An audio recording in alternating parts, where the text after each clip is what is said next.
해가 쨍하게 내리쬐는 오후, 대학교 강의실은 웅성거리는 학생들로 가득했다.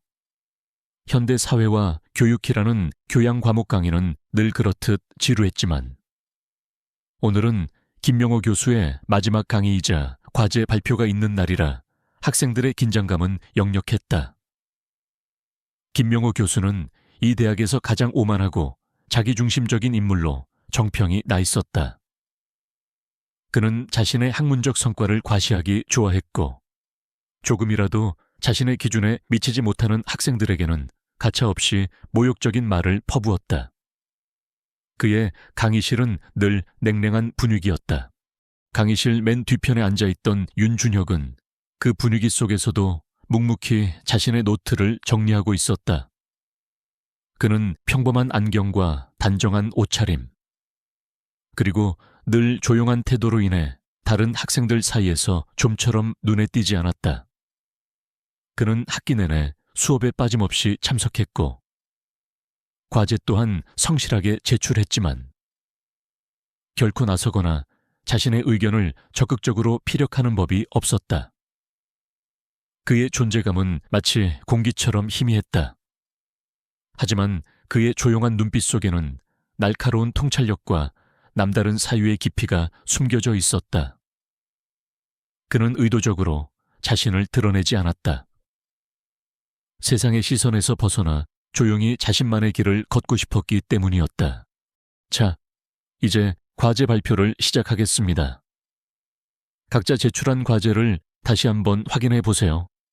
이번 과제는 학기 성적의 30%를 차지하는 중요한 부분이니 얼마나 성에 있게 했는지 기대가 되는군요.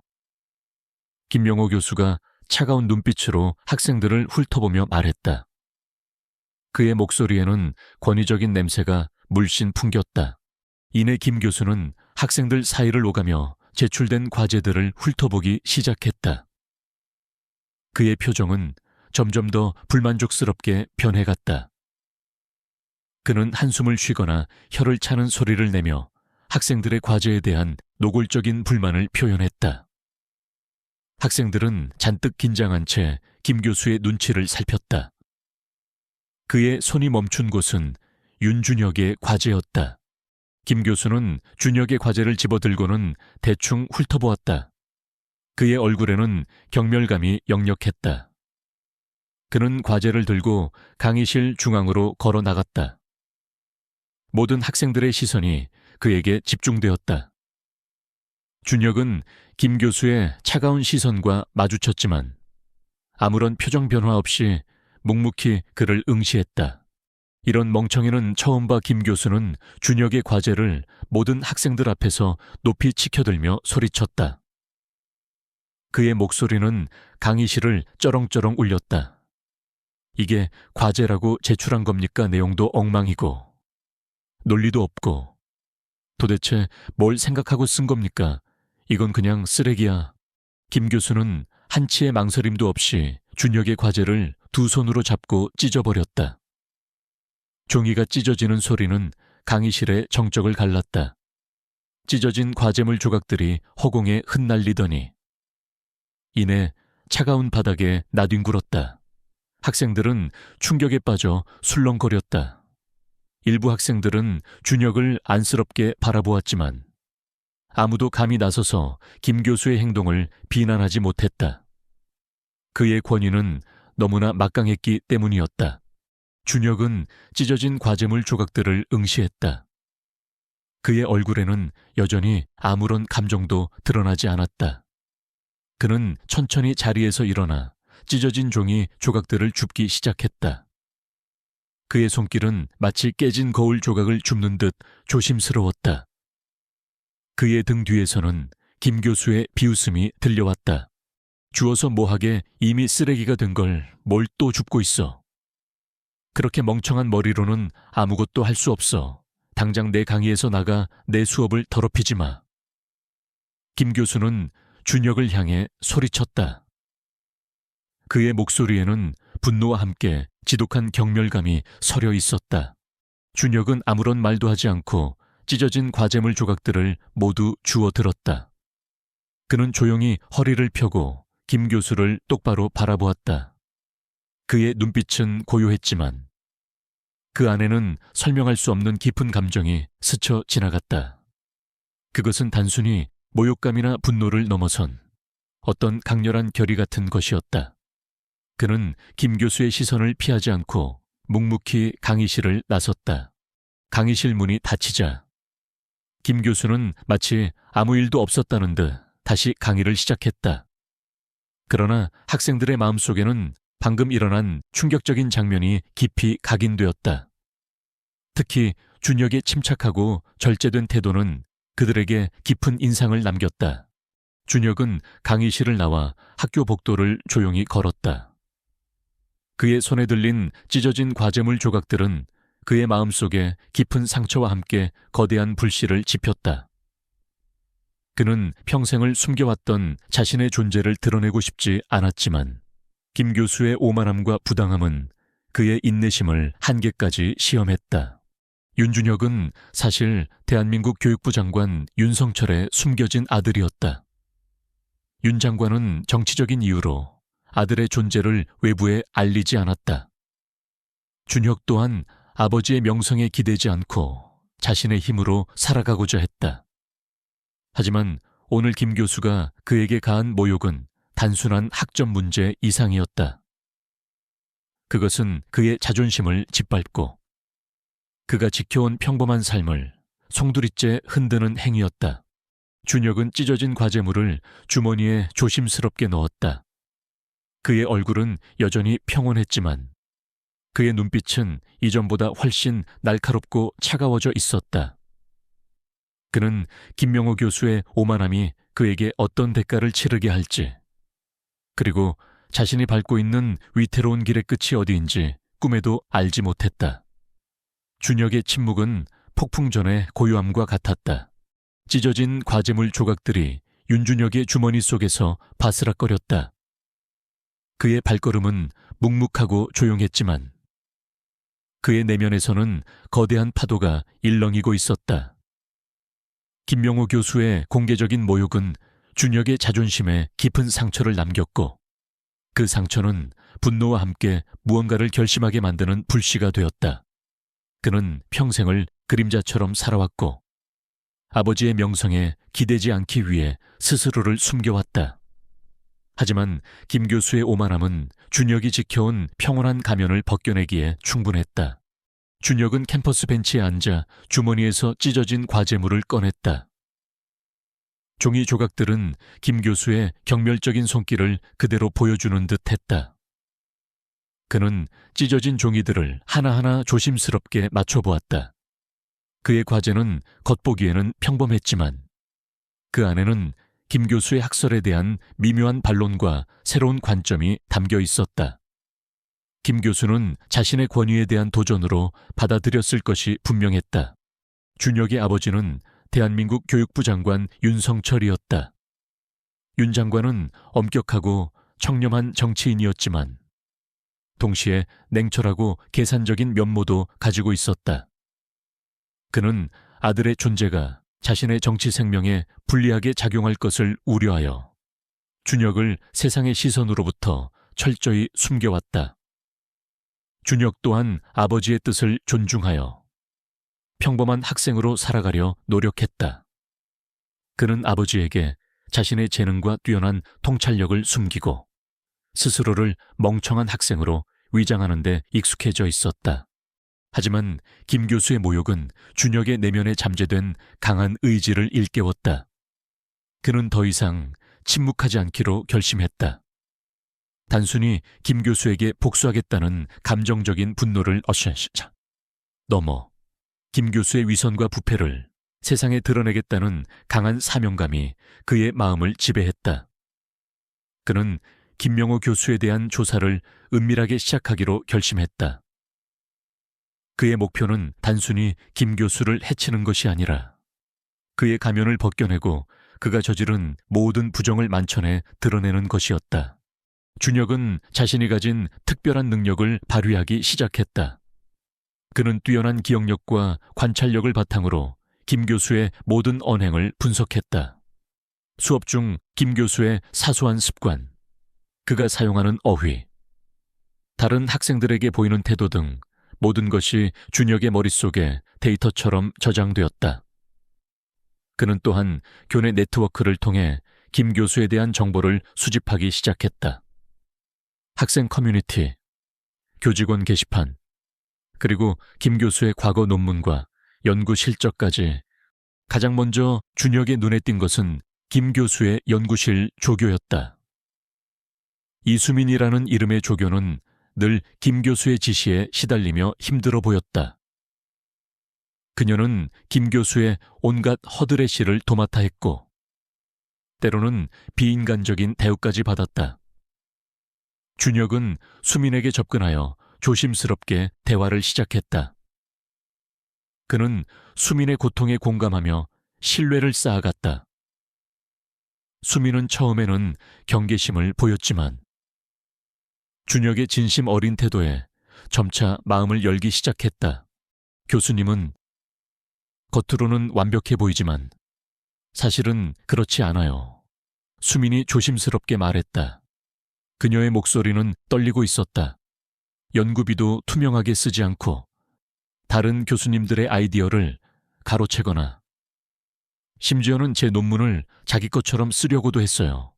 수민의 증언은 준혁에게 중요한 실마리를 제공했다.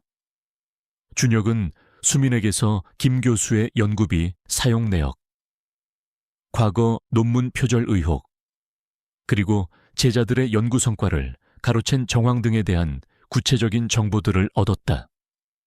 수민은 김 교수의 비리를 증명할 수 있는 결정적인 자료들을 가지고 있었지만 보복이 두려워 아무에게도 말하지 못하고 있었다. 준혁은 그녀에게 용기를 주었고 그녀가 안전하게 증언할 수 있도록 돕겠다고 약속했다. 준혁은 수민이 제공한 정보들을 바탕으로 더욱 심층적인 조사를 시작했다. 그는 교내 전산망의 허점을 파고들어 김 교수의 연구비, 집행 내역을 확인하고 그가 출판한 논문들의 유사성을 분석했다. 그의 분석 결과 김 교수의 여러 논문에서 과거 제자들의 연구 내용이 상당 부분 도용되었음을 밝혀냈다. 심지어 일부 논문은 대필 의혹까지 제기할 수 있는 수준이었다.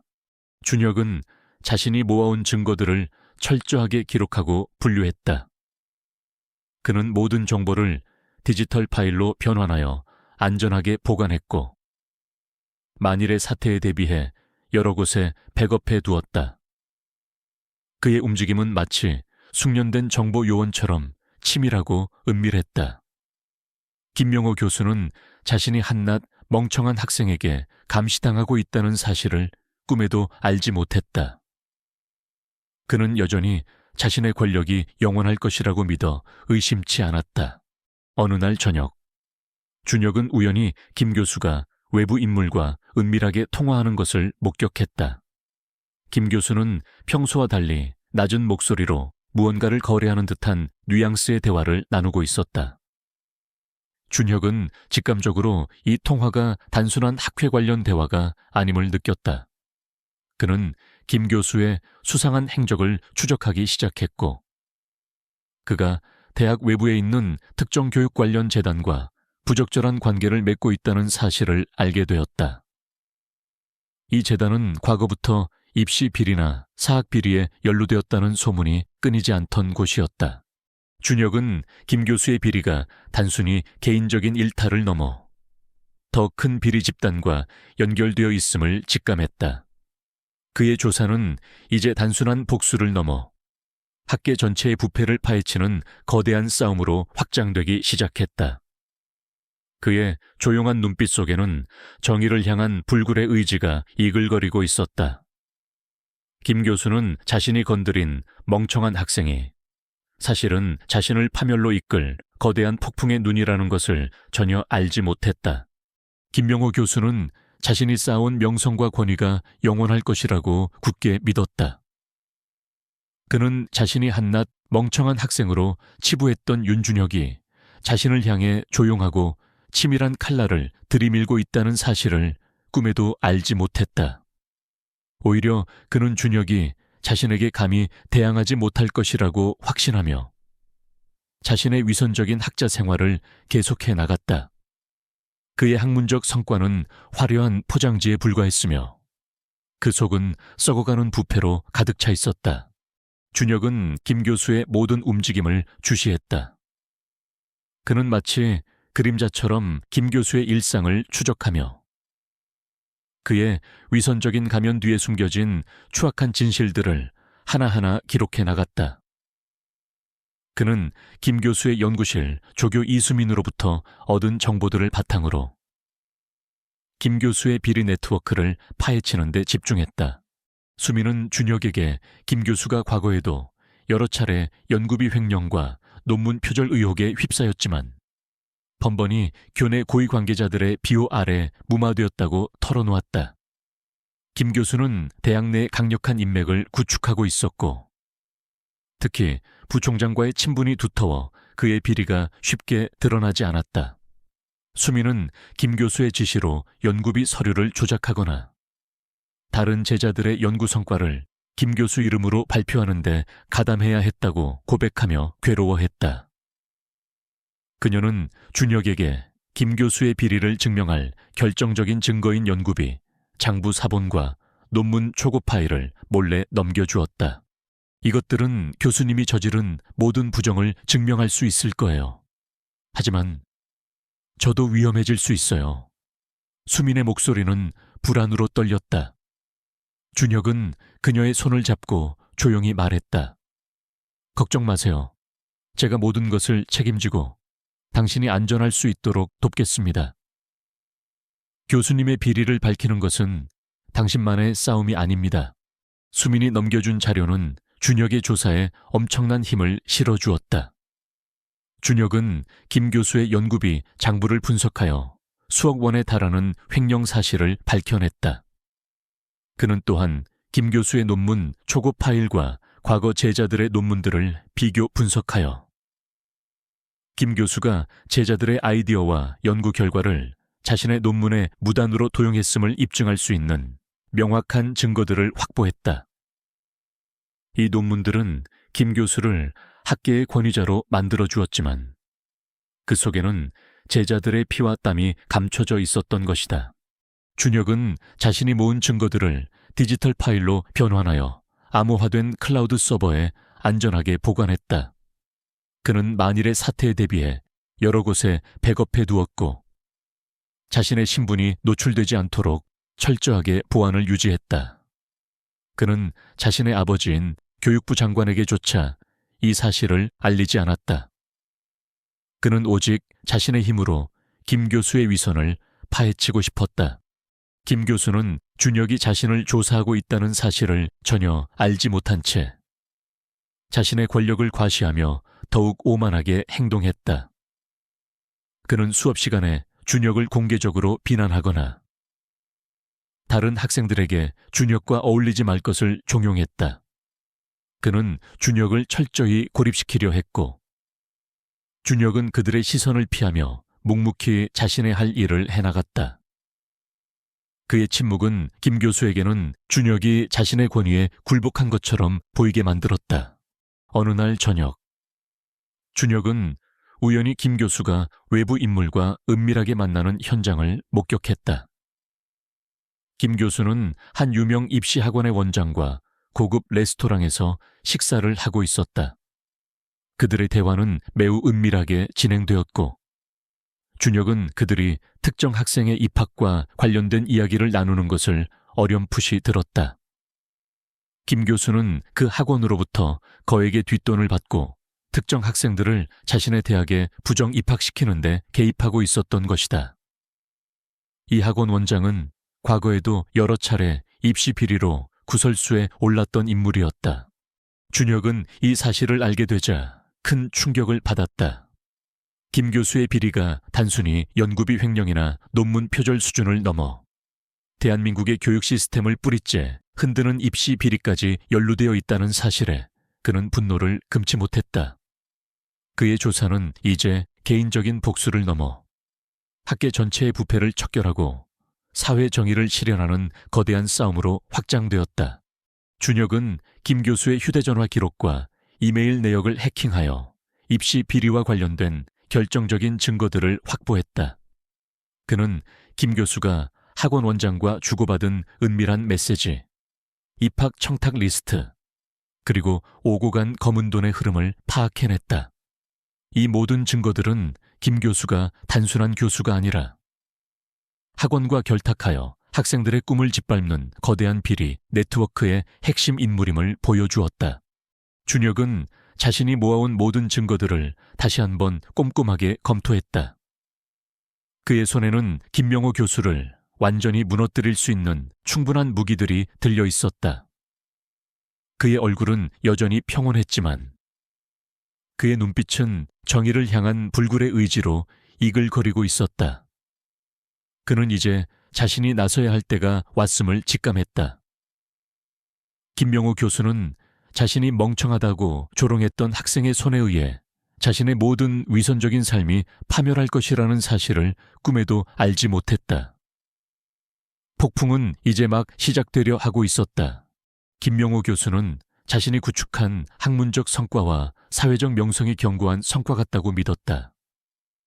그는 자신의 권위를 거스를 자는 아무도 없다고 확신했으며 특히 윤준혁과 같은 멍청한 학생 따위는 감히 자신에게 해를 끼칠 수 없으리라 생각했다. 그의 오만함은 도를 넘었고 그의 위선은 더욱 교묘해졌다. 그는 매일 아침 거울을 보며 완벽한 학자의 가면을 쓰고 세상으로 나섰다. 그러나 김 교수의 오만함이 하늘을 찌르는 동안 윤준혁의 조사는 더욱 깊고 은밀하게 진행되고 있었다. 준혁은 김 교수의 비리가 단순한 개인적인 일탈이 아니라 거대한 부패 네트워크의 일부라는 것을 직감했다. 그는 이수민 조교로부터 확보한 자료들을 면밀히 분석하고 자신의 해킹 능력과 정보력을 총동원하여 김 교수의 뒤를 끈질기게 추적했다. 준혁은 김 교수의 과거 행적을 파헤치기 시작했다.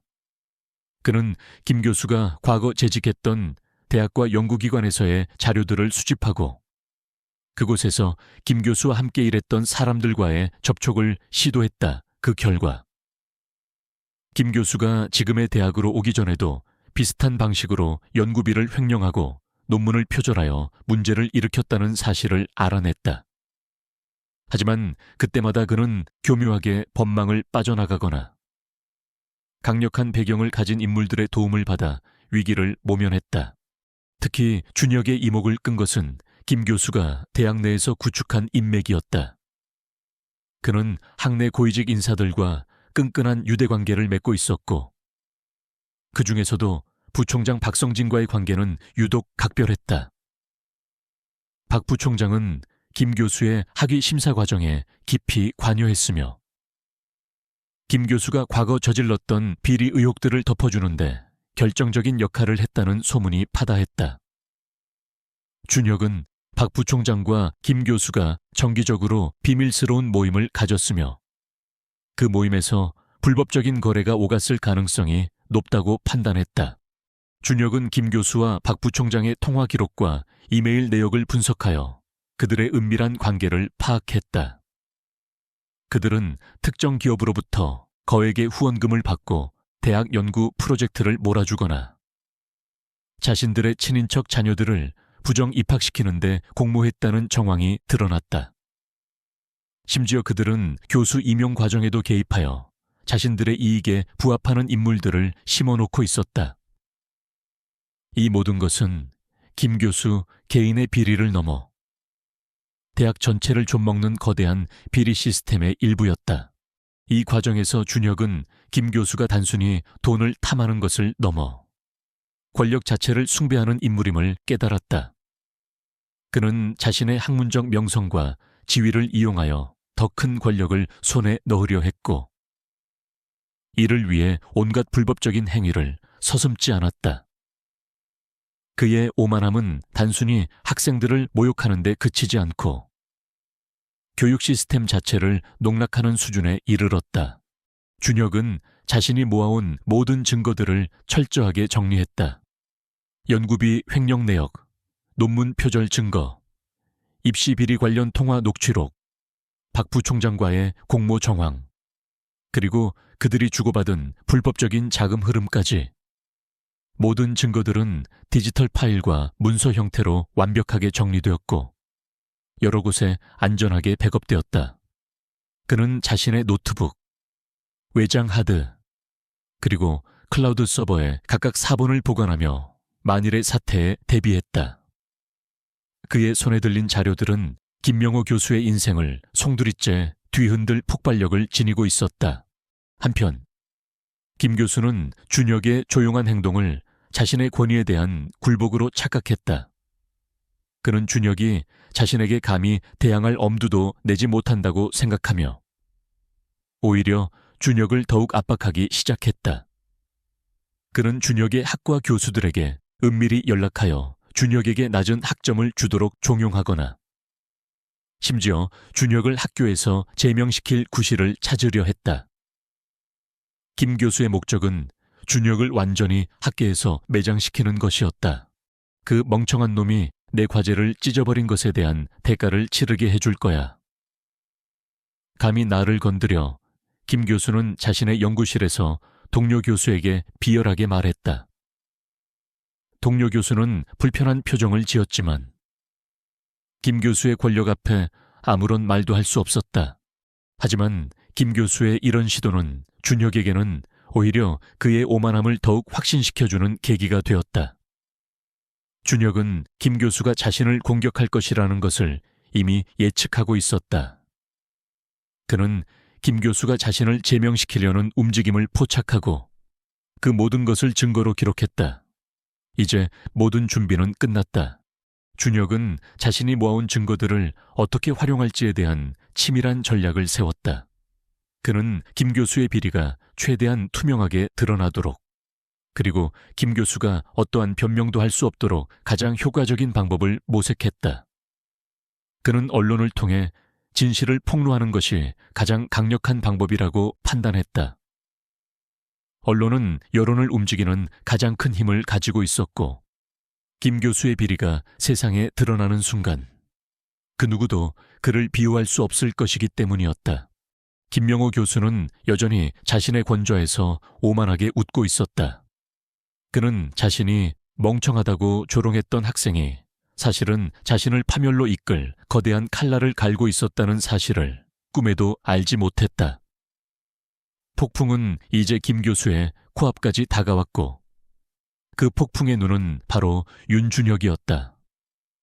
그의 침묵은 더 이상 약함이 아니었다.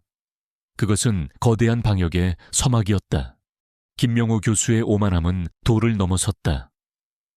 그는 윤준혁을 자신의 권위에 도전하는 불순한 학생으로 낙인 찍었고 그를 학계에서 완전히 매장시키기 위해 비열한 술수를 쓰기 시작했다. 그는 대학 내 자신의 인맥을 총동원하여 준혁의 학과 교수들에게 압력을 넣었고 준혁의 성적을 조작하거나 부당하게 낮은 점수를 주도록 종용했다. 김 교수는 준혁에게 퇴학 조치를 내릴 구실을 찾기 위해 학생윤리위원회에 허위 사실을 제보하는 등 적극적으로 준혁을 압박했다.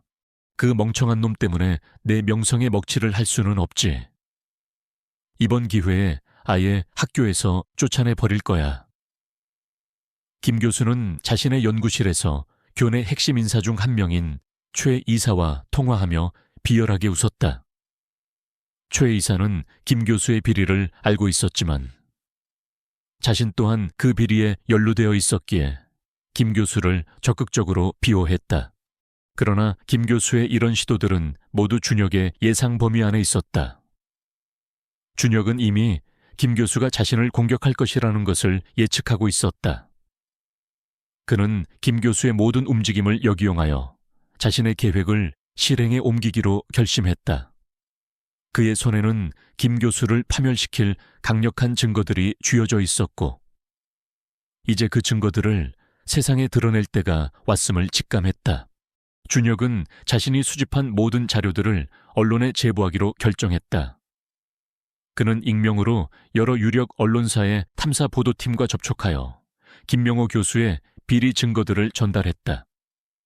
연구비 횡령 내역, 논문 표절 증거, 제자들의 연구 성과 가로채기, 입시 비리 관련 통화 녹취록, 그리고 박 부총장 등 교내 고위 인사들과의 비리 공모 정황까지.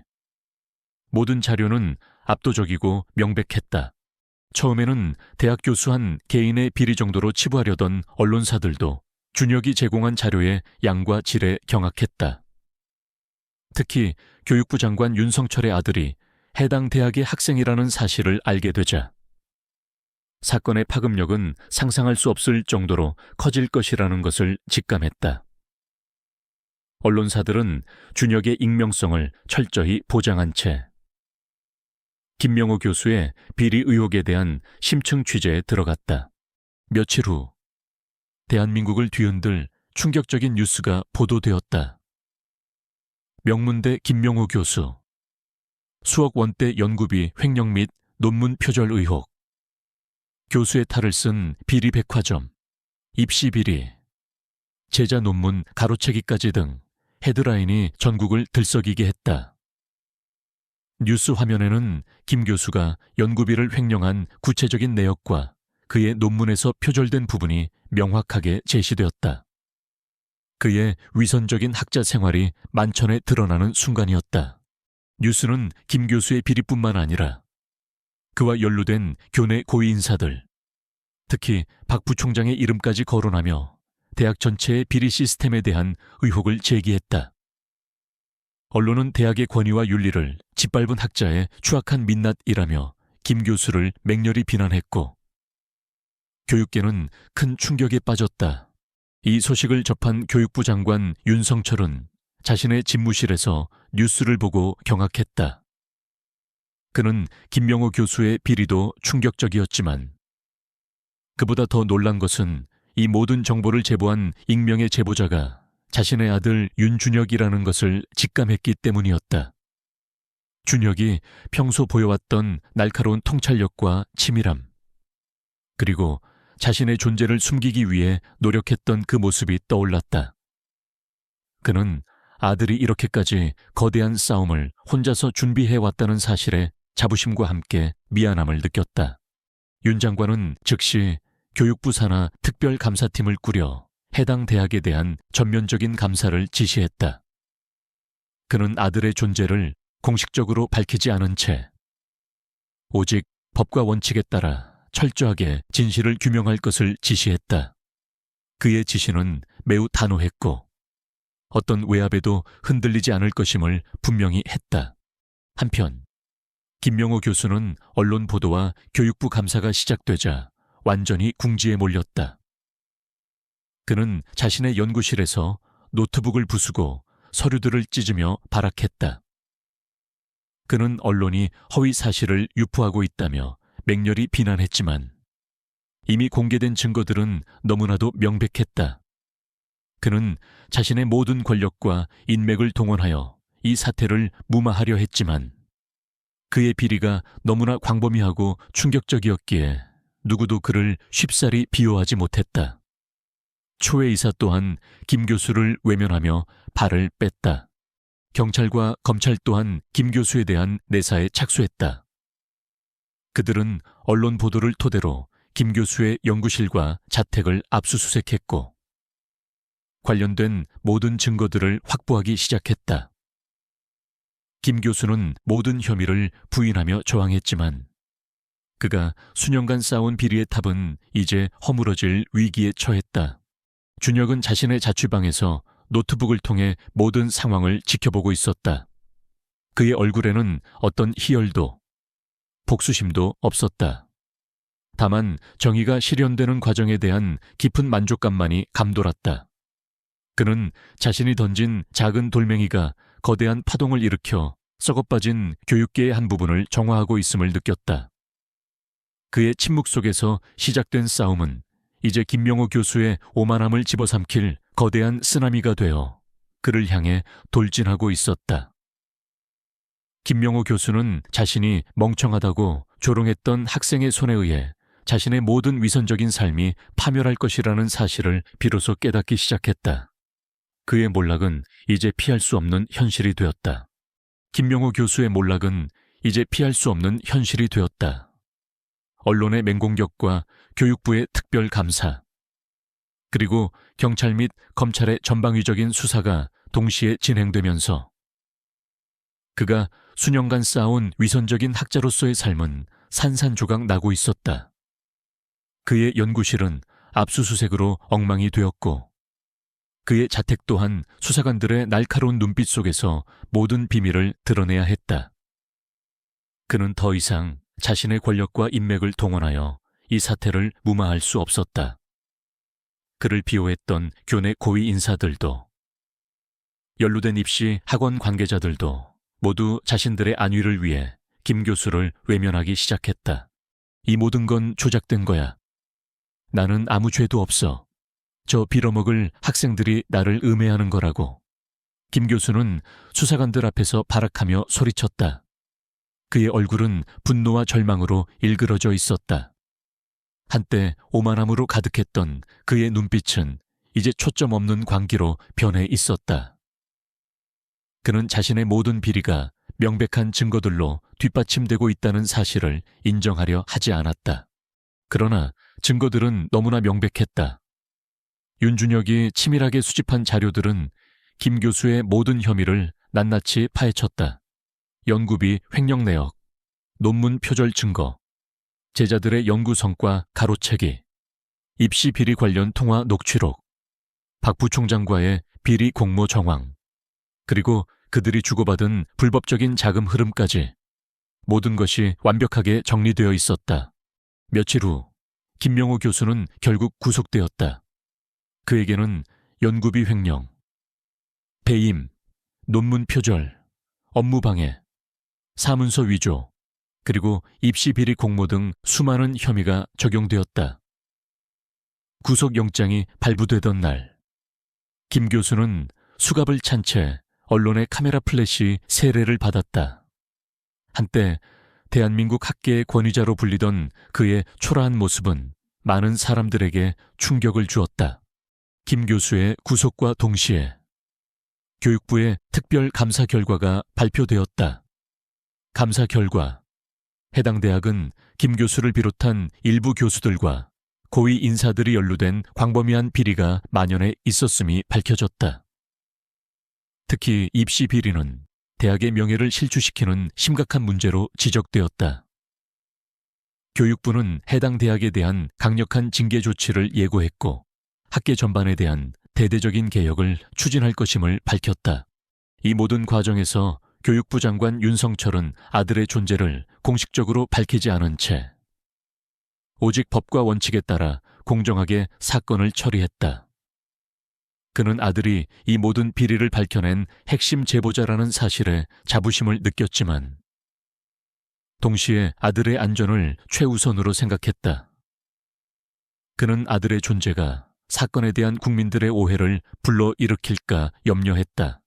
김명호 교수의 재판은 전 국민의 이목이 집중된 사건이었다.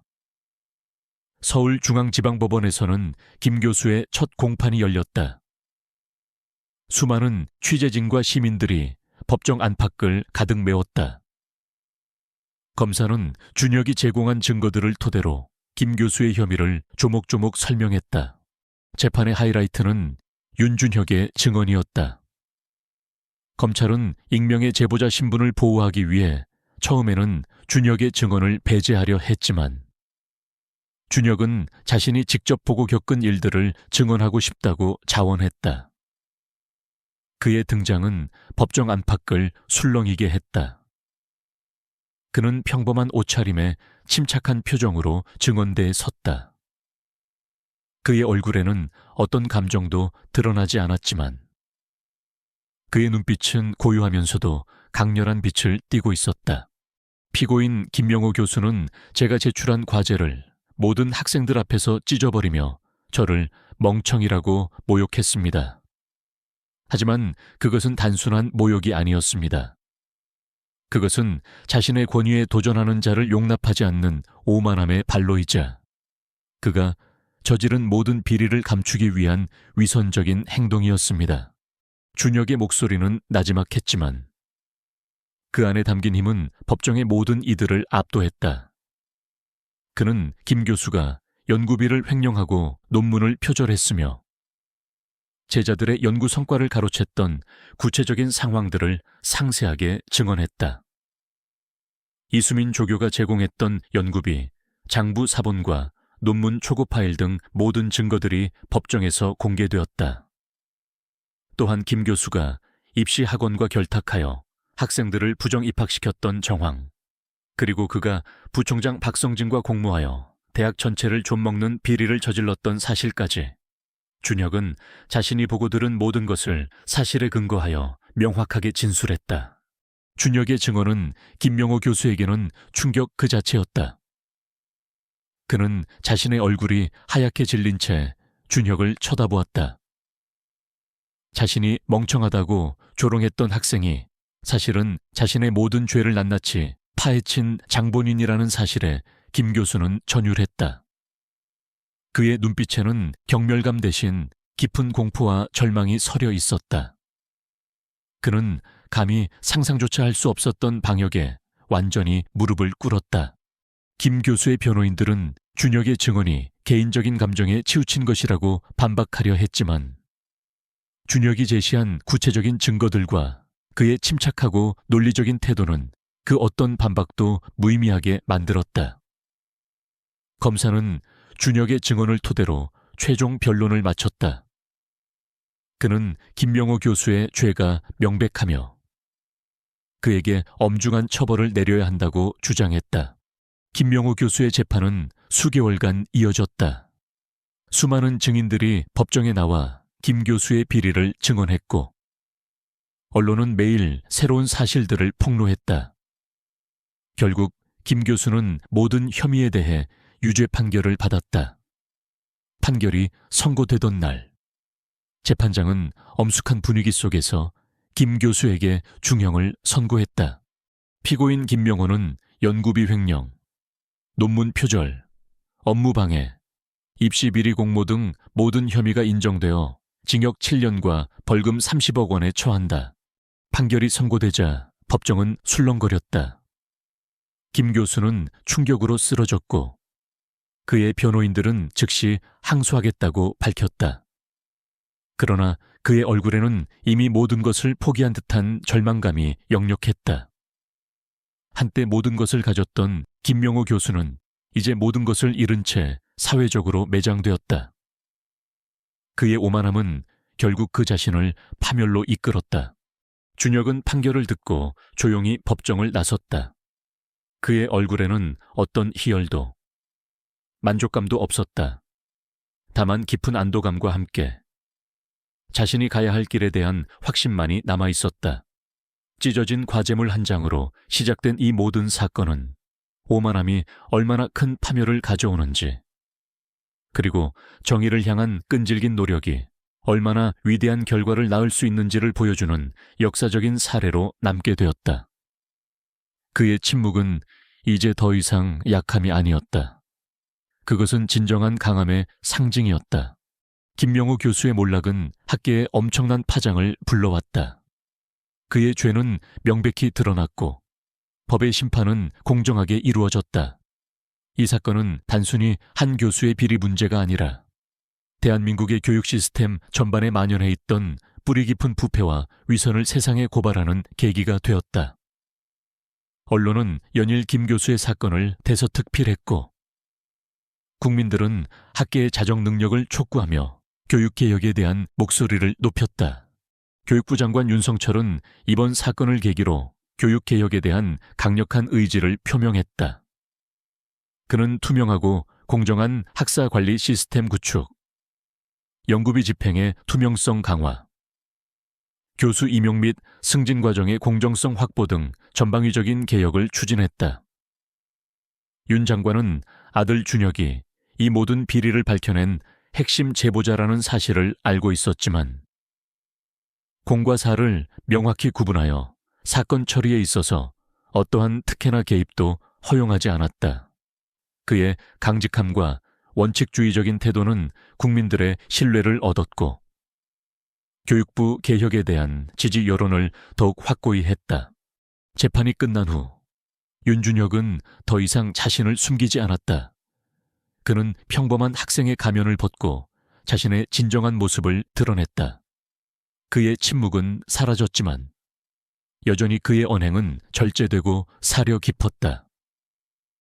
그는 학업에 더욱 매진하여 뛰어난 성적을 거두었고 학과 내에서는 그의 날카로운 통찰력과 논리적인 사고가 빛을 발하기 시작했다.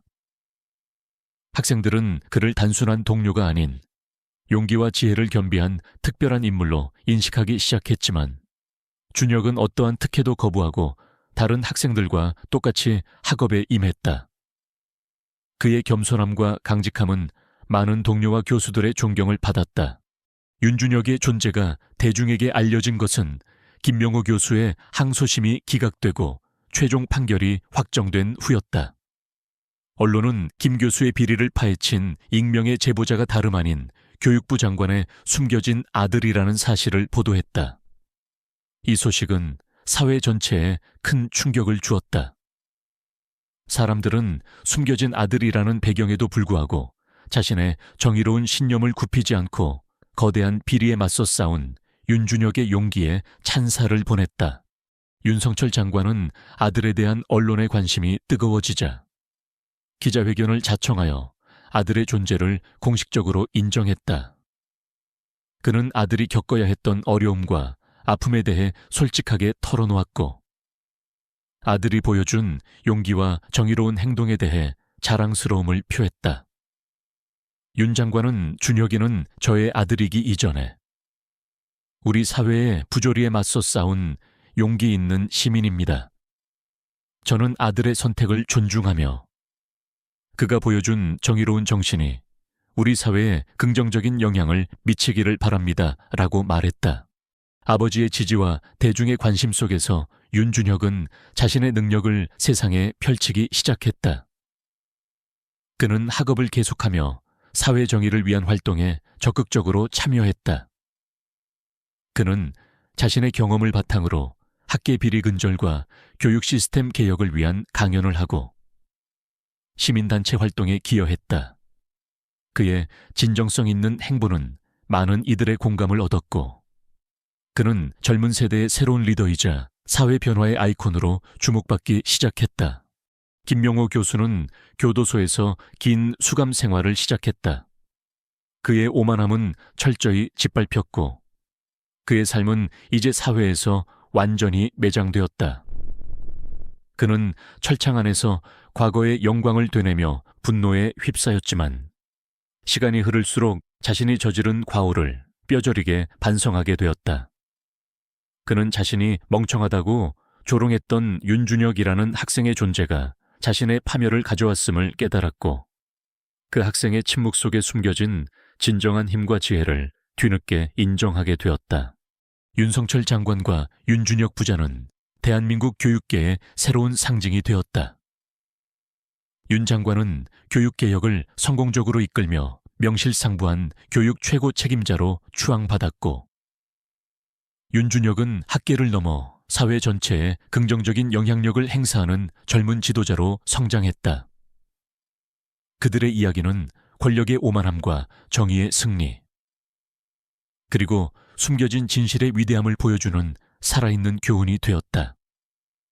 찢어진 과제물 한 장으로 시작된 이 모든 사건은 오만함이 얼마나 큰 파멸을 가져오는지, 그리고 겸손함 속에 숨겨진 진정한 강함과 정의를 향한 끈질긴 노력이 얼마나 위대한 변화를 만들어낼 수 있는지를 보여주는 역사적인 사례로 남게 되었다.